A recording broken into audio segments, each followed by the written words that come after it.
Welcome back, everybody. It's time of the video, and it's Saturday afternoon. It's the first weekend of May, May 5th, actually, and I'm here to talk about my Virtual Boy arcade cabinet. And I've been down here. I've been going crazy, kind of organizing my games and stuff.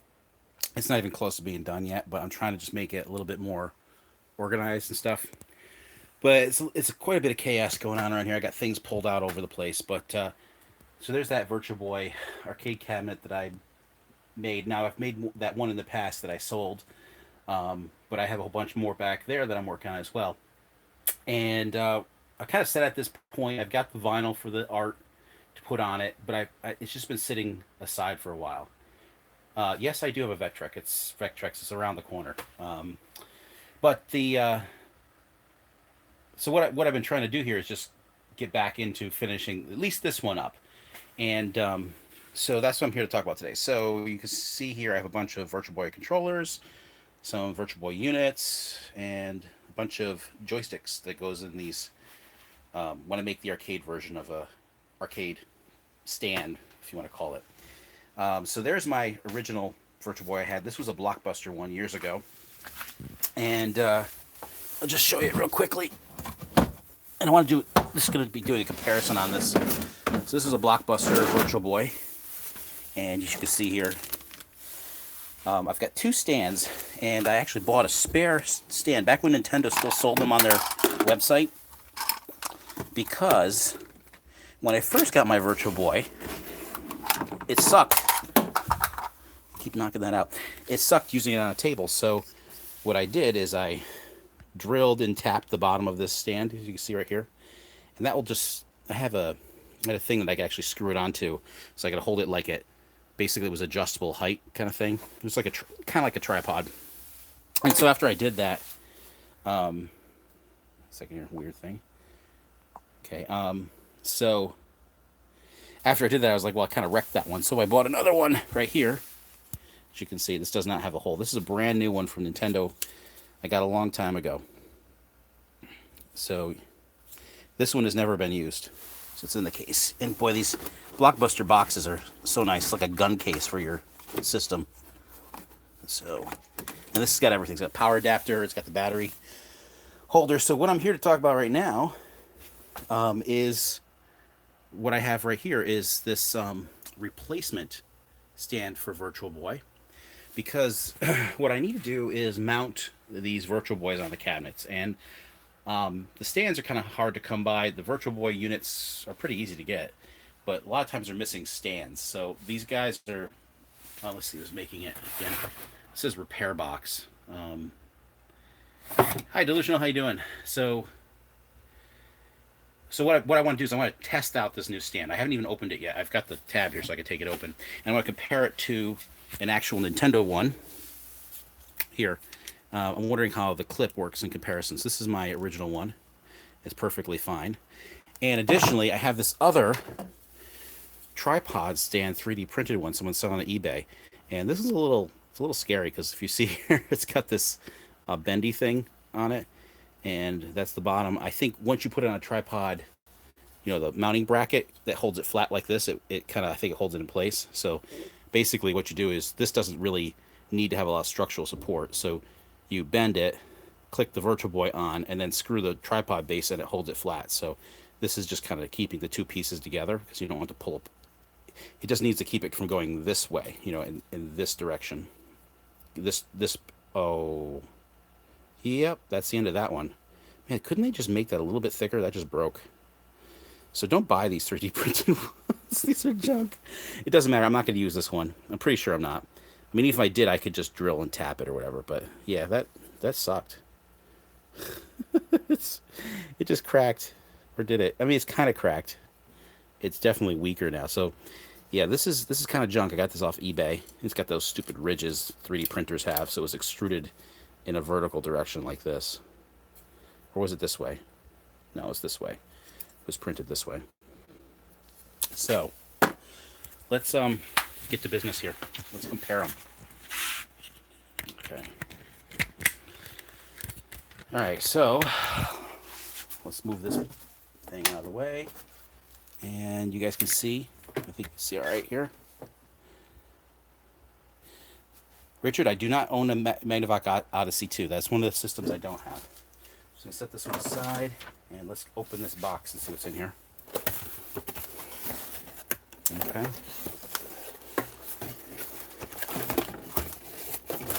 So it's a whole... So I got this off... Did I get off eBay or Amazon? It's the same thing wherever you get it from. So let's set that aside. I'm going to compare this from the original version. Sealed. I've heard some people say it's not as good as the original. Yeah, I can see the difference. It's not like they copied the mold. At least I don't think they did. Alright. So it's made out of a... let's see here. They look pretty similar. I mean, it doesn't have the Nintendo printed on it, but damn, they do look a lot alike. Yeah, they're the same. You know, at least a copy. Let's see the legs on... This is the original. Okay. And this is the replacement. It's a... Actually, that kind of clicks a little bit better than the original. And let's take this Virtual Boy and put it on that one. Okay. That seems like a perfectly good stand, to be honest with you. This will work just fine, because I used the original... I don't have the... I sold the other one, but I use this original piece here on the cabinet. And, yeah, it seems to be just fine. So I'm going to take this piece... Basically, what I'm going to do is going to take this piece off and mount it on a piece of tubular steel, and then have that mounted on the sliding track that I have. So let's see. Let's set this here for now. Can it fit? No, it won't. All right, set that aside. Okay, I'm just going to compare it to the other one. Dangerous here. Okay. All right. So it works just fine. It's funny, people are complaining it went on backwards, and I only saw that in the Amazon photos, but you see this one? It doesn't stay latched, but that doesn't really matter because you're setting it down. So, yeah, so let's compare now to a brand new Nintendo one that's not been used. This one's been used.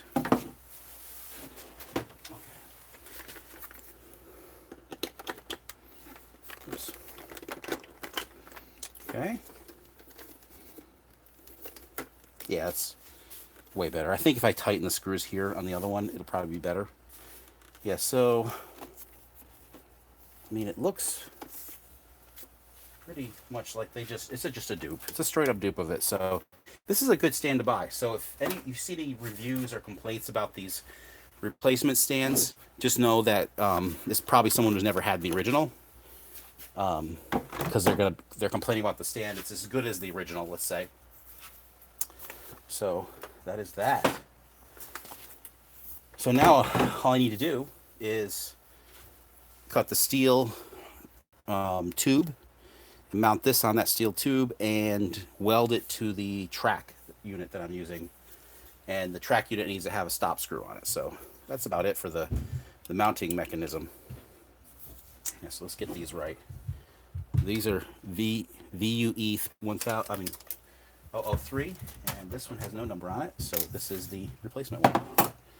So let's put these back in my box so I don't confuse them. And I have, let's see here. Here's a, and actually I could take this piece.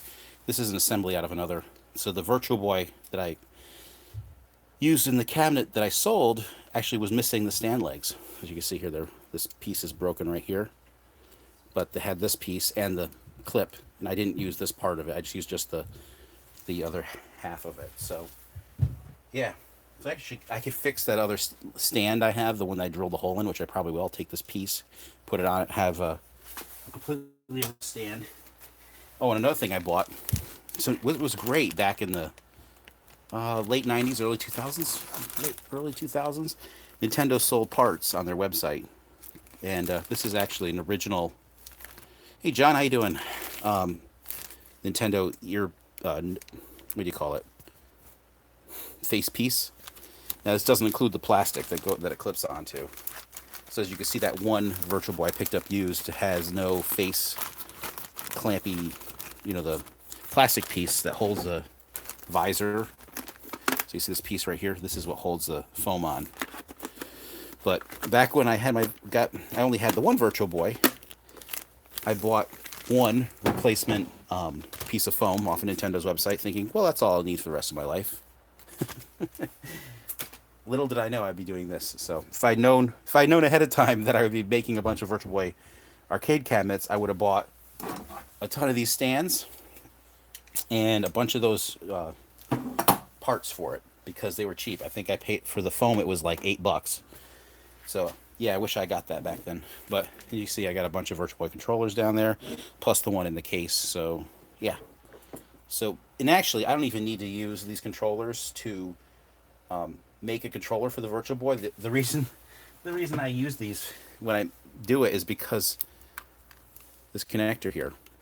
There's no like replacement connector that nobody makes this connector to use on a Virtual Boy. So these are basic. A Virtual Boy controller is basically an SNES and an NES controller. They're more like an SNES controller because it has two of the what's the word? I'm trying to think what they're called. Right, this way, like that. So, I mean, I could probably come up with some kind of cob job of how to connect a wire into it, but I mean, if you're selling a Virtual Boy arcade cabinet and you don't want to use one of these, it looks bad. You want it to look nice, especially for what people pay for these things. So, well, the one I sold paid for a pinball machine. So, all right, guys, that was basically it for my video. I didn't want to go on a long time, but as you can see, here's my box and Virtual Boy games, which I don't put them back in the box. I have them out of the box right now, but I keep them in something like this so that they don't get wrecked, but they can take them out and play them. And these are just baseball card holders that I got the first one off of I got out of Kmart originally, and Kmart doesn't sell them anymore, but I got them off the new ones off Amazon. So like I keep my TurboGrafx games in one as well. Now I sell the boxes as well for those.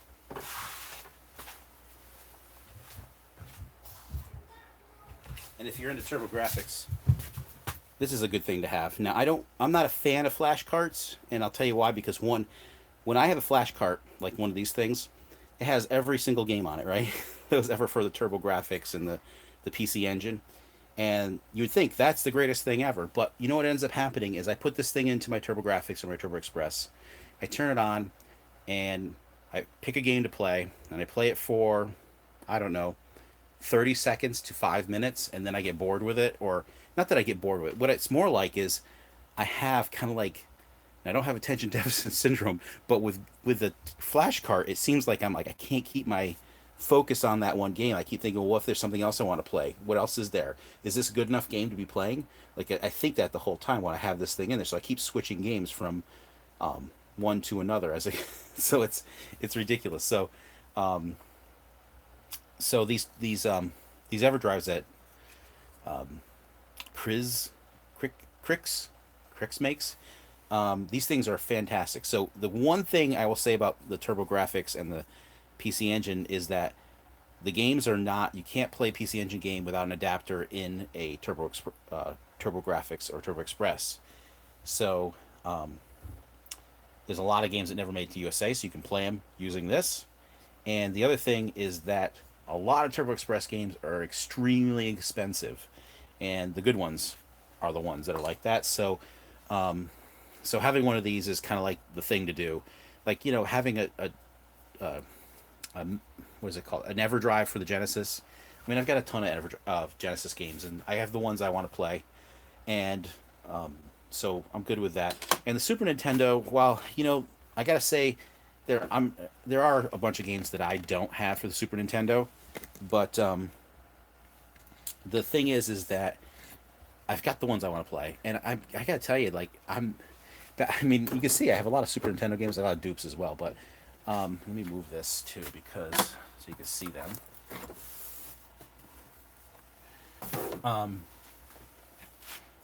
So I got these. I mean, I played the Super Nintendo back in the day, and there's some great games for it, but it doesn't, like, I don't feel like I want to go back and play Super Nintendo games. I don't know why that is. Like, I'll play ColecoVision games; those are fun. play Neo Geo Pocket games. I play Turbo Graphics games. But Super Nintendo games, for some reason, they have no magic, with a few exceptions. Like I say, Metroid, Super Metroid, the Mega Man X ones, like Harvest Moon. That's really good. I love that game. Yoshi's Island, Super Mario World, and a lot of these games I already have, like on my DS. So it's like, do I need to play these? I mean, there's some good ones in here. I'm not getting rid of these. I don't really get rid of games, and I have some conversation going on here. What's it say? Why wouldn't you? There we go. Yeah.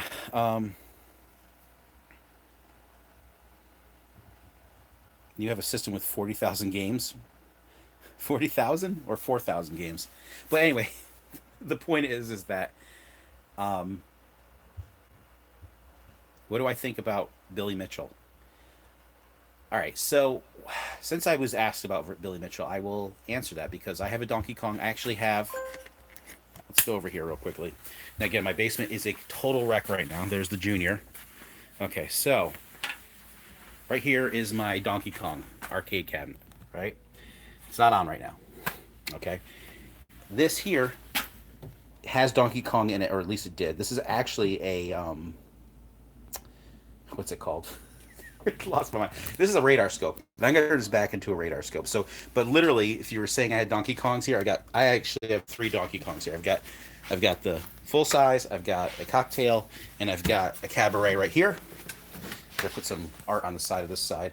I got art for the other side, but um, what I will say, it's been my experience, is Nintendo did things very differently over the years. So let's just talk about cabinets. So this is all related to Billy Mitchell. So in the cabinets, right? This is a USA built cabinet, and these were made multiple ways. As you can see, this doesn't have true flat molding, and this didn't have true flat molding originally, because this is made out of US plywood, and the US plywood is 3/4 inch thick, or just under actually.